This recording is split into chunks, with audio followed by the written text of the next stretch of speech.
Sejam bem-vindos ao MabCast, o podcast oficial do Museu de Arqueologia Bíblica do NASP. Aqui exploramos a riqueza da arqueologia bíblica e da história, dialogando com a teologia, criando um espaço de reflexão e sobre os textos bíblicos.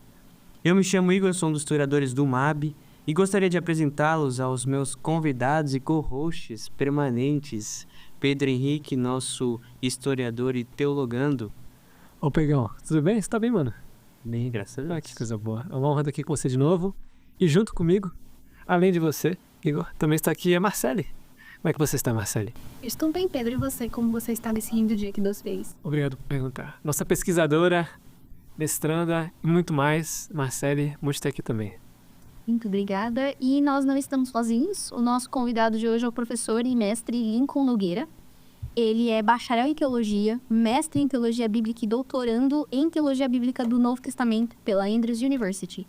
E a sua área de estudo tem ênfase em teologia bíblica e exegese do Novo Testamento. Seja muito bem-vindo, professor. Olá, é um prazer estar aqui, viu? Muito honrado. A gratidão é nossa. Queridos, o episódio de hoje se destaca talvez por trabalhar um dos principais livros do Novo Testamento para a compreensão da natureza de Cristo. No Evangelho de João, encontramos o discípulo amado apresentando Jesus como Filho de Deus, revelando a natureza divina daquele que foi enviado. O propósito do livro é, segundo o próprio João, estes, porém, foram escritos para que creiais que Jesus é o Cristo, o Filho de Deus, e para que, crendo, tenhais vida em seu nome. E hoje nós vamos falar, de modo particular, sobre o capítulo 4 da Epístola de João.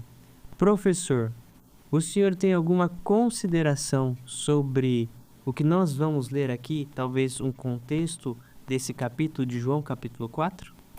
Eu gosto do livro de João, né? Um evangelho bonito, que foi o último a ser escrito. Ele apresenta muito bem o contexto judaico.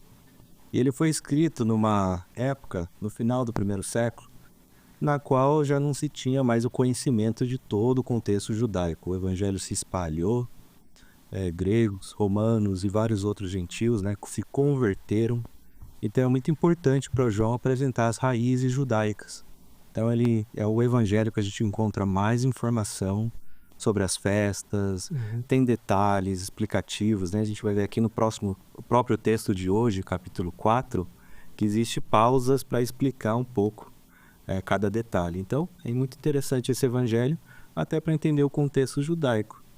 O evangelho de João, ele explica, na verdade, o que Jesus veio fazer aqui na Terra. Nesse contexto, né, depois de vários discípulos, apóstolos terem morrido, e ele explica quem é Jesus. Esse Jesus era apenas alguém que morreu e ficou. Não, então, para João, de fato, ele é divino, ele é Deus que veio. E a sua missão é bem especial. Então ele traz esses milagres, quem Jesus é, essa pessoa divina. E depois, é claro, em Apocalipse ele explica o que Jesus está fazendo no céu. Então esses dois livros eles andam juntos. Professor, agora uma dúvida. O livro de João foi escrito para a segunda geração, né? Aqueles que não conheceram o Cristo encarnado e os milagres, agora podem conhecer João, podem conhecer Jesus através da Epístola de João, que é o livro dos sinais, a primeira parte, e depois o livro da glória, dividido, né? O livro de João é mais ou menos dessa maneira. Agora, Apocalipse é escrito antes ou depois da Epístola de João? Ainda há debate sobre isso, mas provavelmente Apocalipse foi escrito antes, e depois ele escreve o seu evangelho ali depois. Então é muito provável que João é a última epístola a ser escrita do Novo Testamento, correto? Correto. Então, professor, tem algum versículo? Como é que você gostaria de separar a leitura desse capítulo? Vamos começar pelo início ali. Jesus está voltando para a Galileia. Ele escuta que João Batista ele teve um acidente ali, né? A sua cabeça foi cortada. E ele agora vê que realmente é o momento para ele voltar para a Galileia, não ficar na Judéia. Parecia que a Judéia estavam perseguindo ali pessoas que estavam pensando um pouco diferente. Então ele pensa, vamos voltar para a Galileia. Ele tem duas opções, voltar pelo caminho mais longo, talvez era um dia a mais por aí, em torno de de 3, 4 dias de viagem, né? Dependendo das paradas, mas caminhando, né? Mas ele resolve passar no meio de Samaria, que não era algo que os judeus faziam com frequência. Então vamos começar aí pelo início. Ou seja, perdão, esse caminho a mais é uma tentativa de Brage e não ir ao encontro direto da Samaria, então. Exatamente, os judeus mesmo, principalmente aqueles que desempenhavam alguma função, e a gente vê na história do bom samaritano, né, intencionalidade de passar longe de um samaritano. Né? E a gente vê o levita, a gente vê o sacerdote, a gente vê e assim vai, né? O fariseu, todos que desempenhavam alguma função, eles não queriam tocar no morto, não queriam tocar em nada impuro, eles faziam questão, não comia com ninguém. Então a impureza espiritual era muito importante para eles. Então só o fato de Jesus estar passando por aqui era ainda como um rabi, né? Que já estava sendo reconhecido como um rabi. Por quê? Porque que esse rabino estaria passando por Samaria, ele poderia estar sendo contaminado espiritualmente. Nossa. Professor, agora só por vez de curiosidade, o senhor se recorda talvez o momento histórico em que há esse conflito, essa diferenciação, distinção entre os samaritanos e os judeus? Claro, essa aí vai muito longe, né? É uma história inteira do quando o povo de Israel está em conflito entre si, né? Tem uma guerra civil entre si. Logo depois ali de Salomão a gente vê que seus filhos ali já começam a ter divergências. E a gente vê depois que se divide entre 10 tribos do norte e 2 tribos do sul. E essas 2 tribos do sul, elas estão um pouquinho mais fiéis, né?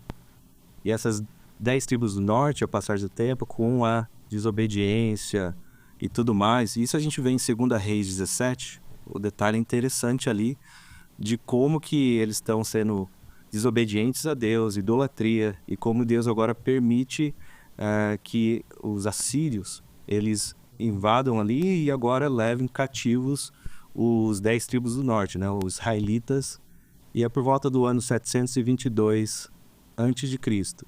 Então, por volta desse momento aí, os assírios levam cativos para a Síria, e daí depois a gente vai ver aqui em detalhes o que eles resolvem fazer, né? O rei de lá resolve trazer e misturar o povo para que o povo de Israel do norte já não tivesse mais uma cultura fiel a Deus, toda aquela o culto a um só Deus. Então eles misturam ali com outros povos, 5 outros povos, realmente para que eles não voltem para Deus, se esqueçam de Deus. Se alguém quiser visualizar, você pode pesquisar o relevo de Senaqueribe, que data por volta de 721 a.C., que descreve justamente a conquista de Laquish, uma das cidades, talvez a maior cidade depois de Jerusalém, que é mais ou menos nesse período da divisão, da conquista da Samaria. E é interessante que esse conflito, então, praticamente entre judeus e samaritanos, se estende quase 700, 800 anos.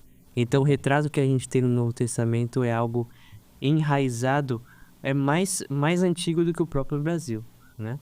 Exato. A gente vê essa descrição depois as 2 tribos do sul também não foram totalmente fiéis, né? Exato. Elas foram levadas cativos depois de um momento para a Babilônia, né? Isso a gente vê.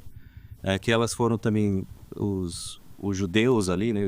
Da tribo de Benjamim foram levados então para a Babilônia, né? 597 a.C., então não durou muito tempo ali. Sim. Também as 2 tribos do sul também foram levadas, mas agora para a Babilônia. E quando eles voltam, a gente sabe, né? Depois do decreto eles voltam, querem reconstruir Jerusalém. Os samaritanos que estavam ali, que nunca foram para a Síria, né? Ficaram ali, mas foram misturados com outros povos pagãos, eles descem para Jerusalém e falam, queremos te ajudar.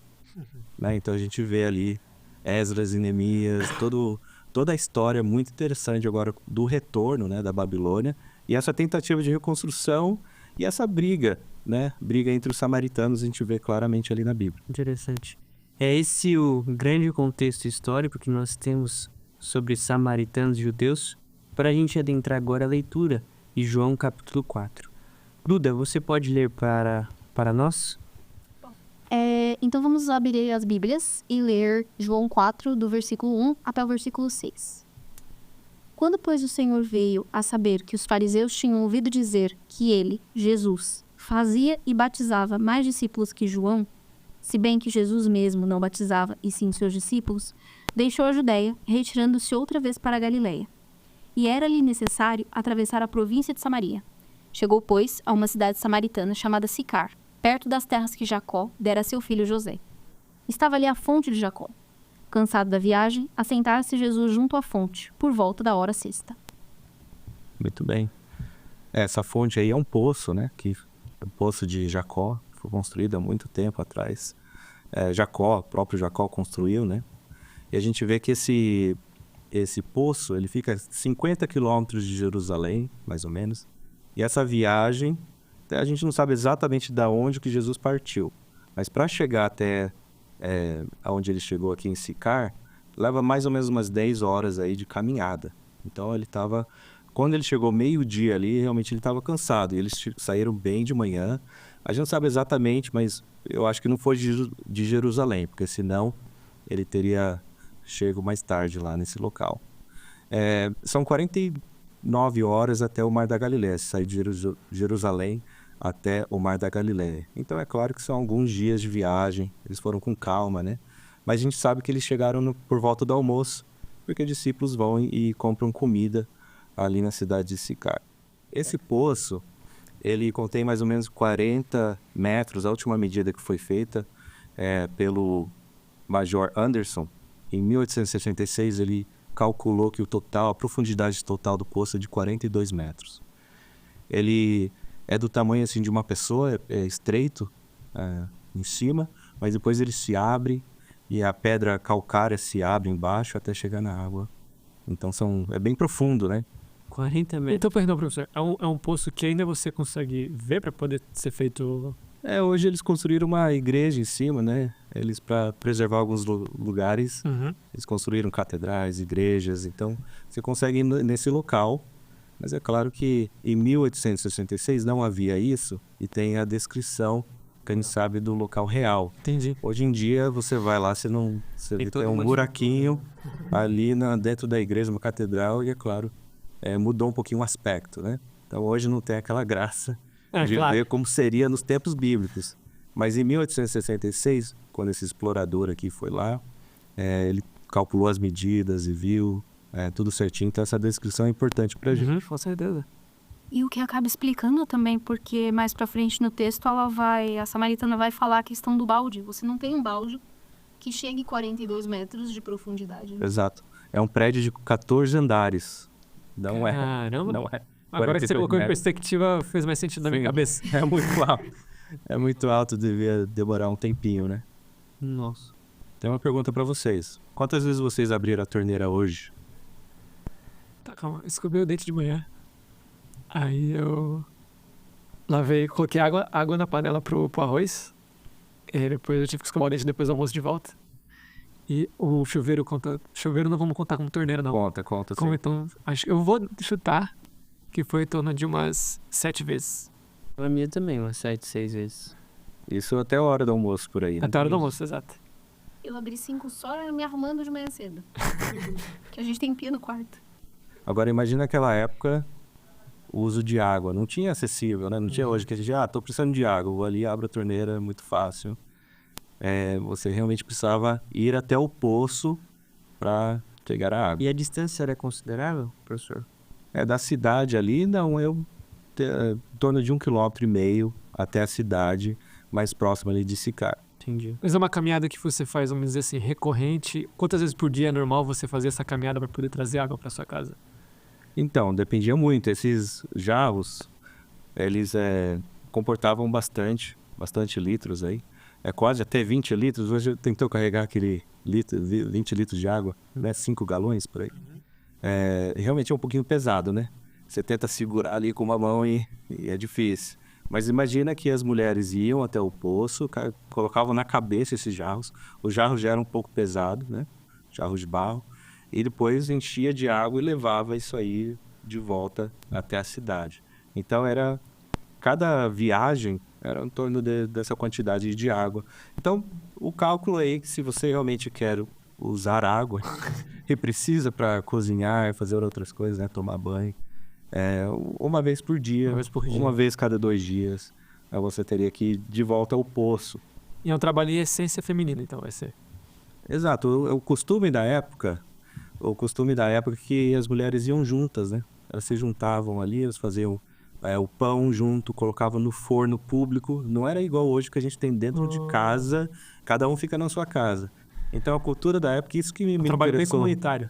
bastante, isso que me interessou muito no estudo, né? Quando eu fui mais estudando, são esses anacronismos que acontecem. Anacronismo é quando você pega o que a gente tem hoje e tenta colocar em cima do texto. Mas se a gente voltar ao tempo, né? A gente vê que realmente era bem diferente a cultura. Até teve um comentarista que eu fui ler esse texto e ela falou, essa mulher não devia ter ido ao poço, porque mulheres respeitáveis ficam em casa. Isso aí é um anacronismo. Mulher respeitável fica em casa? Não, ninguém ficava dentro de casa. As casas eram pequenas, escuras, né? Ninguém ficava dentro de casa. Você vai para casa na hora de dormir. Você fica na rua, ok? Com as mulheres, no comércio, fazendo as coisas. As mulheres respeitáveis não ficavam em casa, elas iam trabalhar, iam buscar água, ia lavar a roupa, ia fazer outras coisas, que tudo era fora de casa, né? Hoje a gente lava roupa dentro de casa, a gente faz tudo. Então é interessante, e até ver nesses comentários que a gente vê hoje, que cometem esse erro do anacronismo. Então por isso que eu queria pesquisar mais, e quando eu fui fazer uma classe, eu tive que dar aula de contexto histórico. Foi interessante que eu peguei esse texto porque eu achava que tinha informação suficiente para a gente passar com os alunos, trazer um pouco do contexto da época, né? 2000 anos atrás. E daí eu comecei a perceber que nesse texto aqui havia muita riqueza, muita informação. E que muitos problemas que fazem de uma leitura hoje em dia, nossa, é pela falta de conhecimento desse contexto, então seria. Exatamente. E a principal coisa que eu descobri é que possivelmente essa mulher do capítulo 4 não era prostituta. E aí já muda bastante Então, coisa, né? Já muda muitos sermões que a gente já ouviu, muita coisa que a gente já entendeu. Então, deixa eu ler um pouquinho aqui os comentaristas. Vocês já devem ter escutado o sermão ou lido em algum comentário, e é isso que eles falam, eu vou ler. Jesus passa por Samaria por volta do meio-dia e encontra uma mulher de má reputação no poço de Jacó. Ele pede por água. Com vergonha, ela, uma prostituta no sol escaldante, vai ao poço no horário onde não tinha ninguém.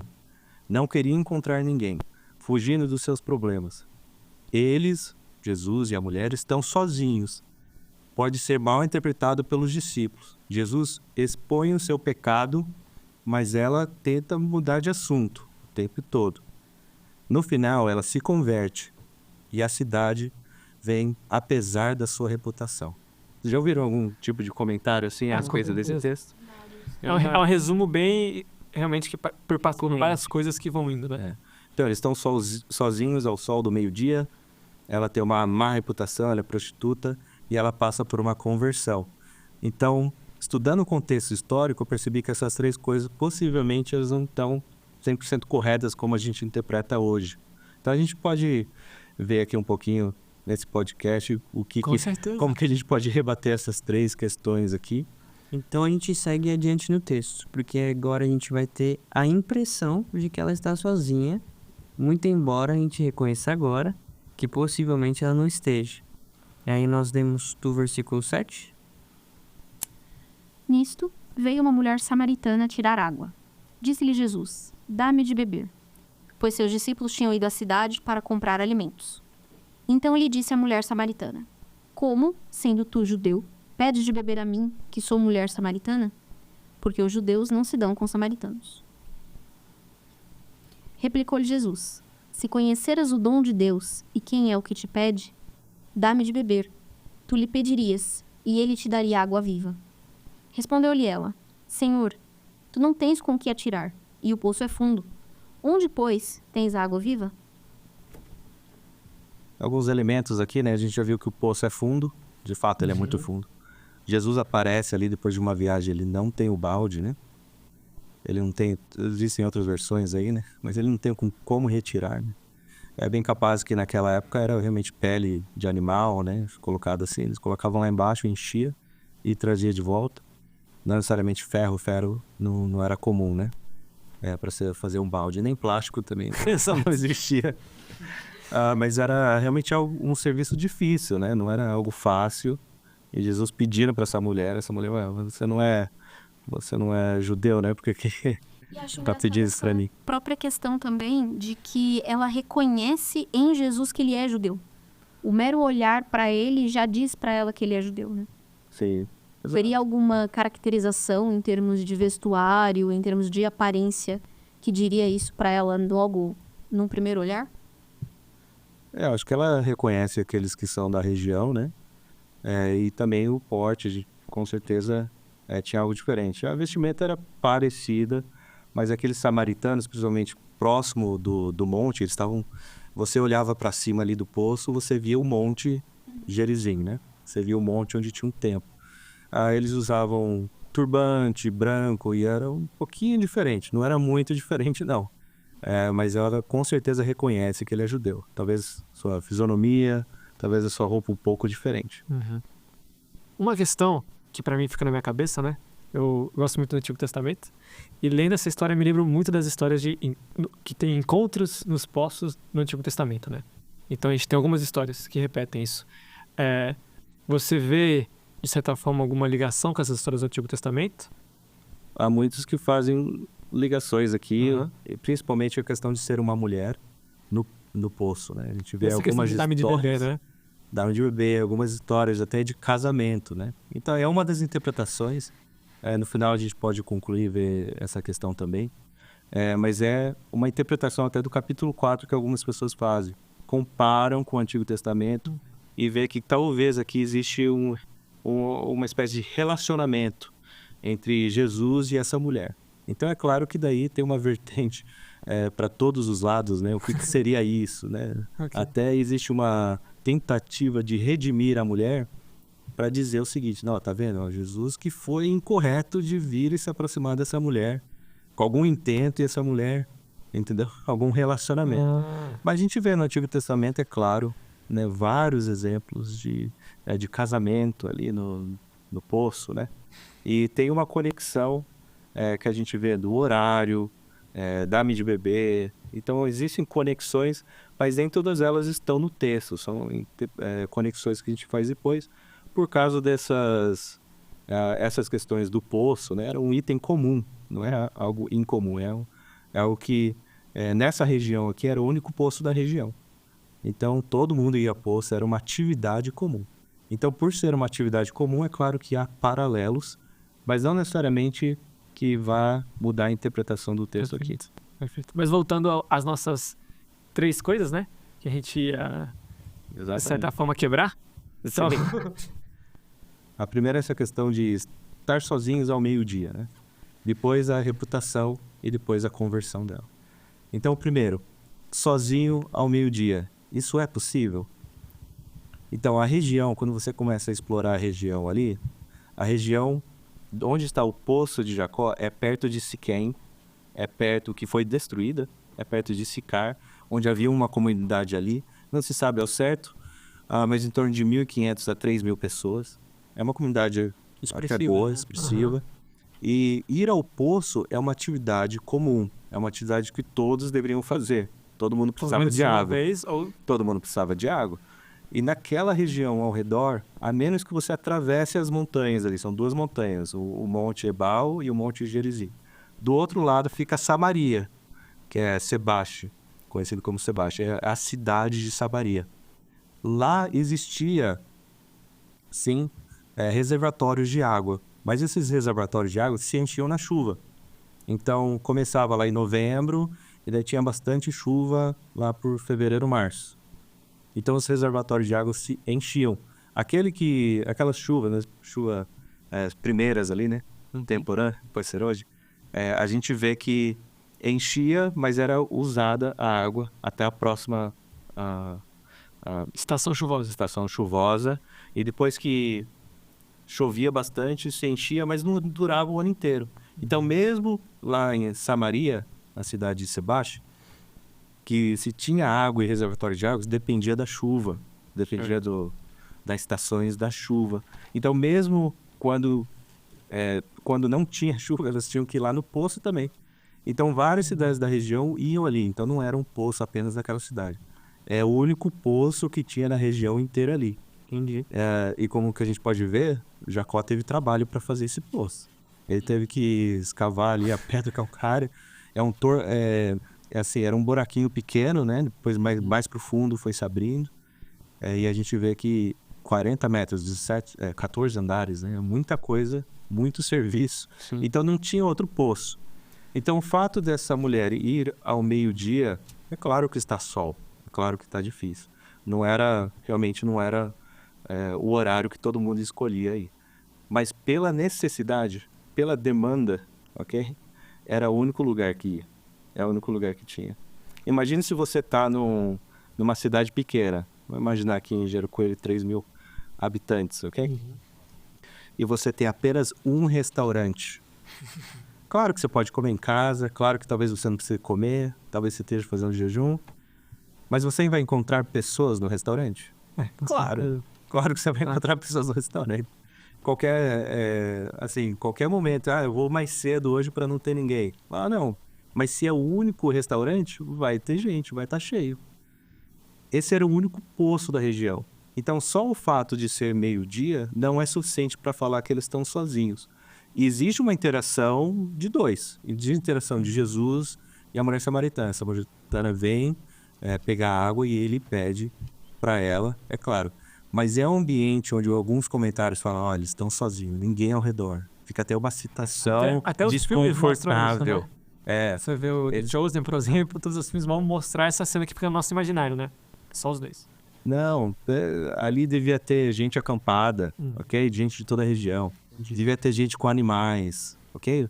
Um acampamento perto do poço ali é muito provável. Então o fato de, é um climinha aqui entre Jesus e a samaritana. Não, isso é impossível, é improvável. E essa interpretação a gente devia retirar. E você escuta às vezes até em sermão, né? Olha, Jesus ali sozinha com a mulher, uma mulher prostituta, perigoso, não se faz. Então, esse primeiro paradigma de que ela está sozinha, a gente compreendeu a partir do contexto histórico e arqueológico que muito provável que ela não está sozinha e que tem pessoas ali. Só que o texto ele dá um foco, né? Um microscópio justamente na leitura de Jesus e da mulher samaritana. Primeiro em relação agora à questão de ela estar com pessoas e agora sobre a reputação, professor. Qual versículo aqui a gente pode talvez destrinchar um pouquinho mais? João 4, 12 a 15. És tu, porventura, maior do que Jacó, o nosso pai, que nos deu o poço, do qual ele mesmo bebeu, e bem assim seus filhos e seu gado? Afirmou-lhe Jesus, quem beber desta água tornará a ter sede. Aquele, porém, que beber da água que eu lhe der, nunca mais terá sede. Pelo contrário, a água que eu lhe der será nele uma fonte a jorrar para a vida eterna. Disse-lhe a mulher, Senhor, dá-me dessa água para que eu não tenha mais sede, nem precise vir aqui buscá-la.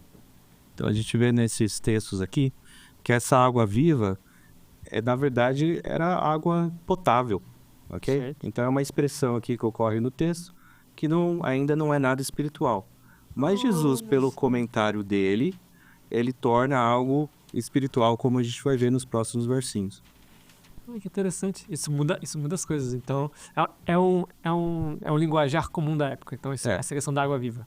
É igual o Mar Morto. Lembra do Mar Morto? Por que é Mar Morto? Porque ele não gera vida. Ele desemboca a água ali e fica ali.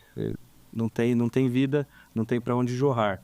Então, a água que está jorrando, a água que está em movimento, ou a água que está lá no fundo, lembra que as fontes das águas são as águas que ficam lá. Se você faz um poço, você tem agora acesso às fontes das águas vivas. Então, esse acesso, através do poço, você está acessando água viva. E ela pergunta, você não tem água viva, água potável? Você está falando que você iria me oferecer água potável? Você não vai. Então, nesse ponto, a gente ainda não está em temas teológicos. Ainda não. Meramente água por água. Fisiológicos. Ainda não. Mas vamos para João 4, 16 a 18. Disse-lhe Jesus, vai, chama teu marido e vem cá. Ao que lhe respondeu a mulher, não tenho marido. Replicou-lhe Jesus, bem disseste, não tenho marido. Porque 5 maridos já tiveste, e esse que agora tens não é teu marido. Isto disseste com verdade. Professor, então, esse aqui é talvez o ponto central onde a gente tem aquela leitura que muito provável que ela é uma mulher prostituta, que é uma mulher adúltera e assim De vai. mau caráter, Exato. vamos dizer. Exato.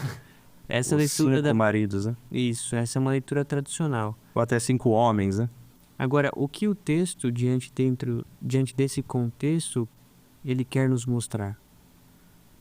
Bem, a questão é o seguinte, no grego, é claro que Jesus estava falando ali provavelmente em aramaico, mas no grego a gente vê que a palavra é aner, andra, chama de andra, de homem, apenas homem. O homem tinha, essa palavra aner, tinha 3 significados, podia ser o homem, como qualquer homem, né? Tinha a mulher, o homem, mas podia ser também marido, meu marido, meu homem, né? Ou podia ser noivo também. Então a gente vê que os casamentos antigos, israelitas, eles tinham 2 estágios. A gente vê claramente na Bíblia, né? Tinha o noivado, o eruzim, e tinha o casamento, o nissuim.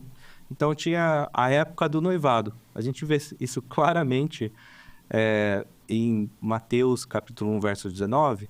E eu vou ler aqui um trechinho, né? Maria estava prometida a casamento a José, mas antes que se unissem, achou-se grávida pelo Espírito Santo. Verso 19. Por ser José seu marido, mas como assim era seu marido? Estava prometida, não era noivo? E aqui chama de marido, chama também de aner. Ele era um homem justo, não querendo expô-la à desonra pública, pretendia anular o casamento secretamente. Então, esse estágio, mesmo esse estágio de noivado, para você sair do noivado, você já era chamado de marido, mulher, né? Você tinha que fazer uma carta de divórcio. Então, era tão importante o noivado que já era um casamento, já estava decidido ali. Então, é por isso que é chamado de marido. A palavra é a mesma. A gente vê em Mateus 1, claramente que José e Maria, ele era marido. Mas e aí? Maria tinha, de alguma maneira, tido relações sexuais com José? Não, nesse texto aqui a gente não fala isso. Mas por que João 4 a gente entende que esses maridos aqui, a gente já parte para esse princípio que tem algo errado acontecendo com esses maridos. Mas José aqui é um exemplo de um marido que não tinha ido para o casamento, né? Era um noivo, né? A gente vê no verso 25 até exatamente isso. Não teve relações com ela enquanto ela não deu à luz ao filho. Ele pôs o nome de Jesus. Certo. A gente vê também que no Antigo Testamento, o Deuteronômio 25, traz a lei do levirato, que é bem interessante, que é diferente de hoje, né? Sim. Hoje a gente acha absurdo isso, mas se eu casei com alguém, aquela pessoa, principalmente se eu fosse o primogênito, aquela pessoa agora tem um futuro. Tem também as posses, tem né, segurança. Mas vamos supor, se eu morro. Agora, se eu tiver um irmão, né, o cunhado daquela pessoa, ele fica responsável por cuidar da viúva. Sim. Então, até para as viúvas não ficarem sem cuidado, tinha a lei do levirato. Deuteronômio 25, a gente vê claramente isso. Se 2 irmãos morarem juntos, um deles morrer sem deixar filhos, a sua viúva não se casará com alguém fora da família. O irmão do marido se casará com ela e cumprirá com ela o dever de cunhado. Então, é interessante isso. Até para o nome dela não ser apagado, para continuar o nome do irmão, o nome da família, né? Então, isso acontecia. Outra coisa interessante também é Gênesis 38. Gênesis 38 está a história de Tamar. Judá teve 3 filhos, né? Onã e Selá. E Tamar foi noiva, né? E foi casada com e agora o primeiro morreu. O filho mais velho de Judá morreu. Depois agora Judá falou, ok, então já que o mais velho morreu, vai com Onã. Mas Onã fez algo desagradável aos olhos de Deus. Okay? E também morreu, faleceu. Agora veio Selá. Selá era muito jovem. Judá falou, né, more como viúva, verso 11, Gênesis 38, 11. More como viúva na casa de seu pai até que meu filho Selá cresça. Ok? Mas ele pensou o seguinte, ele também pode morrer como seus irmãos. E assim Tamar foi morar na casa do seu pai. E nunca que Selá agora envelheceu, né? Tava sempre novinho. Nunca e compareceu. é claro que a gente vê a história de Tamar. É uma outra história de uma situação assim, né? Que era noiva ou que tinha esposa. São histórias que a gente vê na Bíblia de casas que não é só um homem, uma mulher. tem histórias de o primeiro, segundo, terceiro marido. E isso, professor, vai refletir justamente nesse episódio. Talvez é uma leitura possível, né, de João capítulo 4, em relação a esses maridos. Então, Esses 5 possivelmente, maridos. são noivos prometidos que talvez não tenha consumado, né? É uma possível leitura. A gente vê duas outras coisas também. A primeira é a questão do divórcio. Uma dos itens do divórcio é a infertilidade. Inclusive, são 7 mulheres na Bíblia que eram estéreis e estavam com medo de serem abandonadas. Quem são essas aí? Ana, Sara. Rebeca, Rebeca. E Até a própria Raquel, né? Segundo a esposa de Jacó, demorou para ter filho e não foi largada, né? tem também tem a história de Sansão. Sansão, a mãe de Sansão. Ana, A Ana que já falou, a mulher sunamita. isso aí. E no Novo Testamento a gente tem um caso também, que é Elizabeth, a mãe de João Batista, né? certo? Então essa história da Ana é bem interessante também, porque a outra tava falando, por que você tá aqui? Vai embora. Vai embora, porque você não tá ajudando em nada aqui, você não tá tendo filho, né? Vai embora. Teria sido abandonada. Agora, um caso bem interessante que a gente não vê, porque todos esses a gente viu na Bíblia. Agora, um caso bem interessante é o livro de Tobias. O livro de Tobias é um livro que não está na nossa Bíblia, mas é um livro que foi por muito tempo incluído porque contém a história judaica e é do gênero sapiencial, igual o livro de Jó. Contém a história e depois princípios ali. Ela é datada aí do 3º século antes de Cristo. Então é muito próximo aqui do evento que a gente está tendo, né? Foram encontrados alguns ali na gruta de Qumran, dos documentos do Mar Morto, Certo. e conta a história de famílias. E uma das famílias, é claro, Tobit é o pai, e ele pede para Tobias ir numa viagem. Nessa viagem ele encontra e casa com Sara, e Sara é estéril, ela não consegue ter filhos. E é que a gente vê aqui, nessa história, é o seguinte, ó. Se eu ler um trechinho aqui de Tobit, Sara, filha de Raguel, foi repreendida por uma das criadas de seu pai, pois ela havia sido casada com 7 maridos e o demônio perverso Asmodeus havia matado cada um deles antes que estivessem com ela, como é costume para as esposas.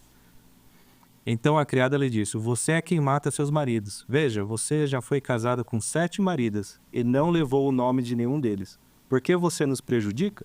Porque esses maridos estão mortos? Vá com eles, que nunca vejamos um filho ou filha seu. Então, um caso interessante aqui de Sara, em Tobias, que está dizendo que ela tem 7 maridos, mas ela está dizendo que nunca tive nada com esses pretendentes, esses noivos, né? E mesmo se tivesse, vamos dizer, estava dentro também da lei do levirato, como você foi dito, como disse, né? Então a gente tem a questão do substantivo, da partícula do marido, né? A gente tem a questão do divórcio mediante a esterilidade. E tem um terceiro? O terceiro é esse aqui de Sara, a própria morte de maridos, né? Entendi. Pode ser um caso também. E agora esse quinto que está sendo prometido para João 4 aqui, ainda não é. Então por isso que Jesus fala, eu não tenho marido. E você fala, não, você tem um sim. Ele fala, não, você já teve 5, né? Então provavelmente esse último aqui ainda não é marido. Como a gente vê várias histórias aqui que ainda não é. E por algum motivo não é, como a gente vê na história de Tamar. Tem um motivo por qual Selá não é ainda. Ele não quer morrer. Tá com medo. Tá morrendo. Aquela mulher tá A gente vê na história de Tobias aqui com Sara a mesma coisa. E ela ora agora a Deus e fala o seguinte, tu sabes, ó mestre, que sou inocente de qualquer contaminação com um homem e não desonrei o meu nome e o nome de meu pai na terra do meu exílio. Já 7 maridos meus morreram. Por que ainda eu deveria morrer? Isso na história de Tobias, né? Toda a história de Tobias. Mas se não é do teu agrado, ó Senhor, tirar minha vida, ouve-me em minha desgraça. Então é uma história, na verdade, que a mulher está angustiada. No caso de Ana, no caso de outra história, a gente vê essa questão. Mulheres angustiadas porque tá o primeiro marido, o segundo marido, o terceiro marido. Então Jesus aproxima com essa mulher que já teve 5. É uma mulher que está angustiada. Se a gente pegar todas as histórias da época, é uma mulher angustiada, não é uma mulher prostituta. Certo. Porque mulheres prostitutas, no Testamento diz claramente, essa mulher é prostituta. E a mulher, quando Tamar foi se prostituir, ela colocou um véu, era muito claro que era uma pessoa prostituta. a gente não vê nenhuma descrição que ela colocou véu, Interessante. que ela é uma prostituta. Ela tá indo a serviço, ela tá indo buscar água. Aham. Ela é uma dona de casa. Ela não é uma prostituta, senão ela estaria em outro lugar. E, de novo, isso mostra a importância, né, primeiro, da intertextualidade e também da questão arqueológica, no sentido de você realmente compreender o texto e não olhar para ele simplesmente com a sua lente ou com a sua interpretação, porque se a gente for buscar em outros lugares, muita coisa passa a fazer sentido e dá uma visão diferente, né? Por exemplo, 5 maridos. Pera, não é bem 5 maridos. Vamos entender essa história e que muda a forma de você ver o personagem. Exatamente. Interessante, né? Quantas inferências a gente pode fazer no texto. Que não diz, né? Esse agora eu acho que eu nunca tinha percebido. Realmente o texto, sempre quando vai falar de uma prostituta, traz detalhes especificando isso. Mas nesse caso aqui não. Nem os discípulos, depois eles suspeitam ou falam algo nesse sentido. Professor, caminhando para a parte final, qual texto você gostaria de destrinchar agora? Nenhum texto específico, mas para resumir aqui, a questão dos samaritanos. A gente vê que em nenhum momento fala algo negativo dessa mulher. Já repararam no texto? Ela acredita no Messias, ela acredita em Jacó, ela diz que ele é um profeta, ela fala da esperança, né? Da esperança vindoura, da esperança do Messias. Ela começa a falar do templo, da questão espiritual, onde eu posso adorar, então. Faz perguntas teológicas. Reconhece que ele é um profeta, então, ok. Perguntas teológicas. Então, não tem nada no texto aqui que é algo negativo dessa mulher. Essa mulher, na verdade, ela é uma samaritana fiel. Porque o que aconteceu foi, ainda tinham samaritanos fiéis que guardavam a Torá, guardavam a lei de Deus, estavam esperando o Messias. A gente já encontrou o Pentateuco samaritano, nas grutas do Mar Morto, e de fato eles tinham várias pessoas fiéis que conservavam a fé que o Messias viria. Então tudo que a gente vê no texto aqui pode nos levar a crer no contraste ali. Ela não está sozinha ao meio-dia, pouco provável pelo contexto. Ela não tem uma má reputação, ela não é uma prostituta, não tem isso no texto. Não é nem reconhecido pelos discípulos, né? E daí quando ela vai pregar para a cidade, o que acontece? Todos escutam imediatamente. Até no sermão, às vezes as pessoas falam, tá vendo? Ela, embora a sua reputação fosse ruim, a mensagem de Jesus é tão boa. Não, mas ela não diz que ela tinha uma má reputação. E depois falam que ela se converteu. Mas se converteu do quê? Ela crê em tudo. E Jesus está ali para confirmar o que está no coração dela e confirmar a abertura para samaritanos. Essa é toda a jogada que a gente vê em capítulo 4. É a questão espiritual. Então, Jesus traz a questão espiritual, que essa rixa entre os judeus e os samaritanos não devia existir, que a esperança que os samaritanos têm é a mesma esperança do judeu, e ele está ali como o Messias cumprindo essa esperança. Então, eles são bem-vindos na casa de meu pai. Nossa. Eles são bem-vindos para ser aceitos. Então, essa questão espiritual, ela é mais importante do que essa questão de relacionamento, marido, né? Se ela é uma prostituta, se ele é o 6º marido. Então, há várias outras interpretações que levam para esse caminho, mas a gente não precisa. A gente vê que, de fato, a samaritana sabia mais do que muitos líderes judeus, né? E, professor, talvez você possa comentar um pouquinho, acho que não é bem chover no molhado, mas acho que é sempre necessário, o quão belo é o fato de Jesus, a primeira declaração dele, abertamente, eu sou o Messias, esse que te fala, ter sido por uma mulher e ter sido por uma samaritana. Você pode falar um pouquinho mais sobre isso?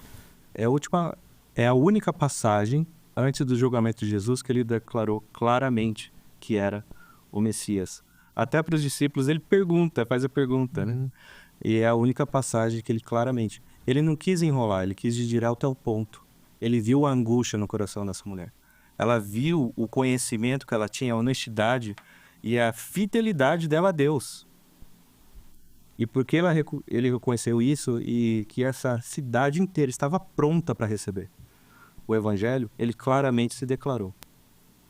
Então ele foge da Judéia, onde ele tinha que se esconder. E ele passa por Samaria, onde ele não se escondeu, não.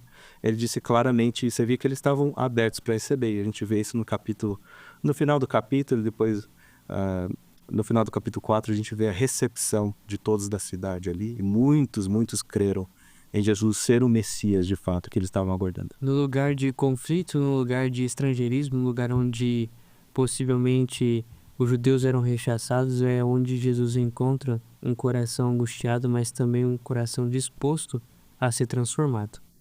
Professor, diante de toda essa beleza do capítulo 4 e essa releitura, qual é talvez a mensagem principal que você gostaria de deixar para o nosso ouvinte?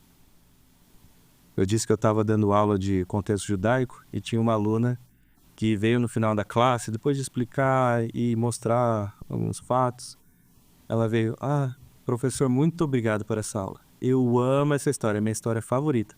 E daqui 2 semanas eu vou pregar na capela, aqui do seminário.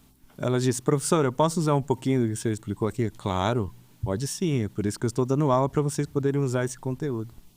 Chegou na capela, estava sentado, só guardando. A primeira coisa que essa aluna disse foi, graças a Deus, essa mulher era prostituta e se converteu. Logo ali já caiu meu semblante, ok. Não prejudicial na aula. O que acontece é o seguinte, a gente está tão enraizado em algumas histórias bíblicas que a gente às vezes nem lê o texto e a gente já sabe da história, né? A gente já está tão acostumado com certas histórias que a gente perde a riqueza do texto e de explorar o texto, pesquisar o texto. Então é até a minha oração aqui que a gente realmente, de fato, vá se aprofundar no texto, não só no que os outros dizem também, e entender um pouquinho mais o contexto histórico, ele ajuda muito. Nesse caso aqui, eu acho que ele ajuda, não tem nada que diga que essa mulher tem má reputação, e eu espero que a gente possa, pelo menos nessa história de João 4 aqui, ter um pouquinho desse insight, um pouquinho dessa iluminação para a gente poder entender a história sem precisar pegar esse fator aqui, já que é uma mulher que se converteu, Jesus expôs o seu pecado. Não é essa história, a gente já tem em João 12, né, a história de uma mulher pecaminosa, de uma mulher prostituta. A gente precisa transportar aquela ideia para cá. Então que a gente possa fazer isso, deixa o texto falar e que a gente possa ser igual a essa mulher. Que quando Jesus ofereceu água viva, ela falou, eu quero. Ela não tinha balde nenhum na mão de Jesus e ela disse, eu quero, e ela aceitou. E ela reconheceu que de fato ele era profeta, não só profeta, ele era o Messias. E ele podia de fato ser toda a promessa divina que ela tinha esperado, toda a esperança de vida, todos os problemas ela esqueceu, colocou de lado. Vocês lembram que na história final ela deixa o seu jarro e vai embora, vai para a cidade. Então, de fato, ela deixa todos os seus problemas ali nos pés de Jesus e vai ser feliz, e vai testemunhar de reconhecer que realmente Jesus é o Messias. Perfeito. Professor, muito obrigado pela sua presença, pelo belíssimo diálogo que nos trouxe de volta para o cenário histórico do texto, para o cenário arqueológico, onde a gente pôde visualizar o que talvez teria acontecido naquela manhã, ao meio-dia. Obrigado pela sua presença. Pedro, Duda, muito obrigado pela companhia de hoje. E obrigado a todos pela sua presença. Obrigado a você, obrigado pela sua atenção. Esperamos que você continue nos acompanhando nessa jornada pela arqueologia bíblica e pela história. Até a próxima!